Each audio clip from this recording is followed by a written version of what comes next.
Salut à tous, j'espère que vous allez bien. On se retrouve pour le scan vu sans The Kingdom, et comme depuis le début de la conquête de Han, le chapitre est très bon. Et en plus, il confirme ma théorie que j'avais fait lors de la dernière review. Les 100 000 hommes en renfort ne sont en fait que des paysans venus pour mettre la pression aux armées de Han. Et même si on était pas mal à avoir eu cette théorie, ça fait plaisir de la valider. Surtout que ça veut dire que l'état de Han est déjà dans la galère et a perdu une ville assez importante. Mais pour autant, l'état est encore loin d'être tombé. Comme d'habitude, lâche ton like pour me soutenir et abonne-toi si t'aimes Kingdom. Dès le début du scan, on voit la panique dans la cour royale de l'état de Han. Ils sont tous déconcertés par le fait que Qin ait réussi à lever une si grande armée en si peu de temps. Mais bon, même s'ils ne sont pas sûrs à 100% de la fiabilité de tout ça, ou en tout cas de comment ils ont réussi une telle prouesse, ils finissent par envoyer un message à la ville de Nanyue, afin d'évacuer tous les soldats là-bas, pour les ramener à la capitale en vue d'une très grosse bataille.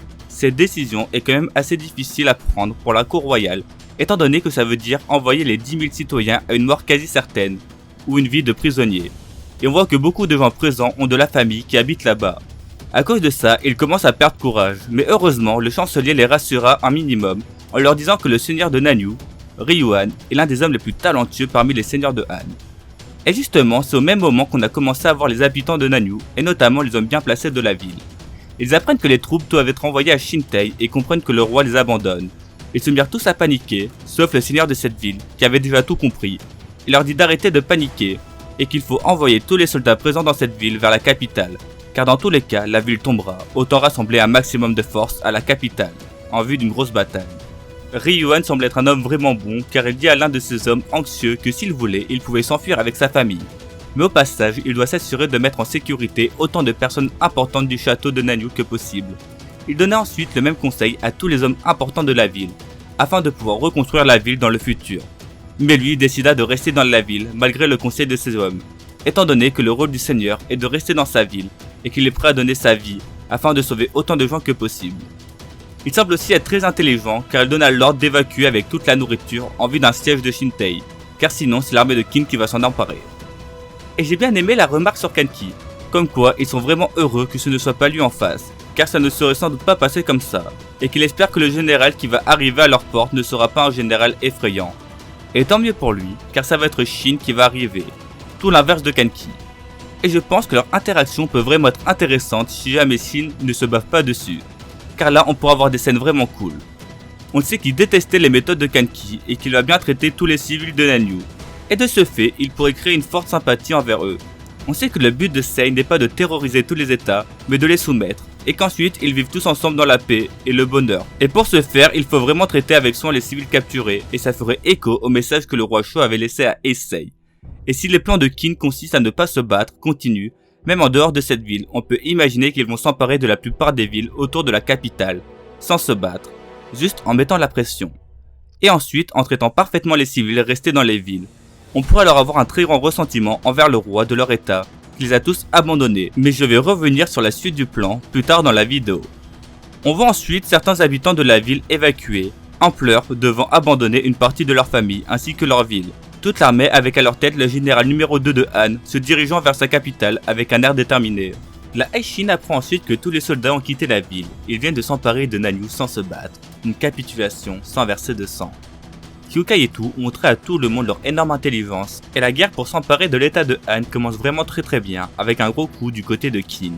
Mais je tiens à souligner que même si Kyukai a eu l'idée de ce plan, c'est tout le premier à y avoir pensé et à être allé voir Shuei-kun pour lui expliquer tout ce qui allait se passer, et de comment faire.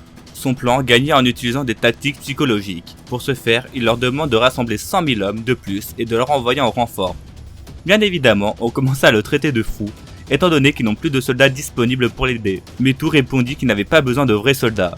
Il faut simplement que ça en ait l'air. Et là, ma théorie du dernier scan se confirma. Les 100 000 hommes en renfort ne sont que des paysans équipés pour ressembler à des soldats. Ils se firent payer pour ça une fois arrivés proches de Nanyue, et que la ville capitula.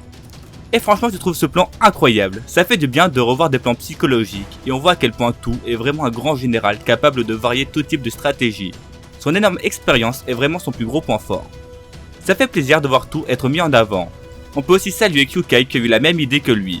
Ça, c'est un général digne de ce nom, contrairement à Ten ou à Shin qui ne cessent de faire les clowns. Enfin bref. Et je me demande si leur plan s'arrête là ou si ce n'est que le début. Je pensais la semaine dernière que gagner sans se battre allait s'appliquer à toutes les villes, Shintei compris. Mais là je pense qu'ils vont faire le tour des villes importantes, leur mettre la pression et les capturer sans se battre.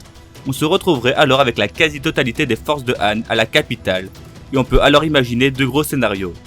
Le premier scénario qui a pour but de gagner sans grosse bataille, donc en jouant sur le fait d'avoir capturé toutes les autres villes et mettre pression avec les civils, sauf que c'est pas le genre de tout ou Shin. On pourrait alors imaginer les civils eux-mêmes qui trahiraient Han étant donné que le roi les aura tous abandonnés, en renvoyant tous les soldats de l'état à la capitale pour le protéger lui. Ou bien alors un siège qui aurait pour but d'occuper les soldats de Han pour envoyer des assassins en mission d'infiltration pour tuer le roi de Han, bien que ça me paraît très difficile voire impossible. Et le deuxième scénario que je vois, c'est une grosse bataille, étant donné que tous les soldats seront présents au même endroit. Sauf que ce scénario, bien que épique, semble compliqué, étant donné que le but de Qin est de perdre le moins de soldats possible. Et là, dans cette configuration, on pourrait avoir Qin 160 000 soldats, dont beaucoup d'hommes dans cette armée qui sont peu compétents, contre l'état de Han qui pourrait facilement avoir une armée de 250 000 hommes. Même si Tu est un très bon grand général et a Shin et Kyukai à ses côtés, cette bataille semble bien dure, ne serait-ce qu'à gagner. Alors imaginez la gagner tout en limitant ses pertes, ça paraît vraiment impossible. Surtout que les soldats de Han vont tout donner, car leur état sera dos au mur. Mais bon, il ne faut pas oublier que l'état de Han reste faible, bien qu'on ne connaît pas leurs généraux.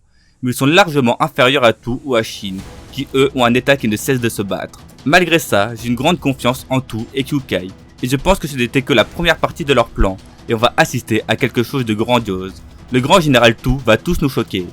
Et je tiens à rappeler qu'il est déjà allé à la capitale de Han, et je suis quasiment sûr que ce n'était pas pour rien, et qu'il a mis certains éléments de ce qu'il a appris là-bas dans son plan. En plus avec tout ça, Qin risque d'être au port de la capitale dans pas très longtemps.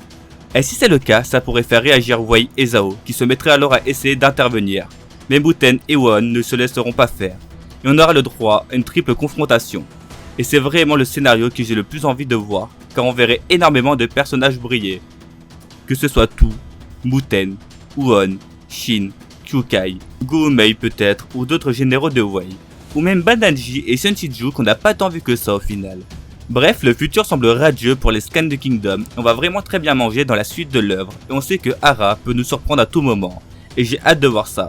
Dans le prochain scan, on va voir la rencontre entre Shin et le seigneur de Nanyu, ou bien Tu avec ce dernier.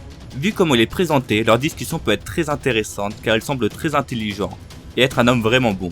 J'espère que leur discussion va être très importante et bien emmenée. Ah oui, et d'ailleurs je voulais rajouter un truc assez important car j'ai l'impression que certains ne comprennent pas ça dans les commentaires. Donc s'il vous plaît, ne spoilez pas les faits historiques et ne parlez de rien du tout qui ont un rapport avec les faits historiques.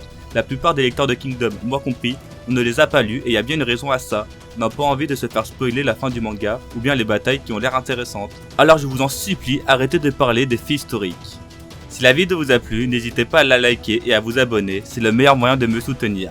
Sur ce, bonne journée et vive Kingdom.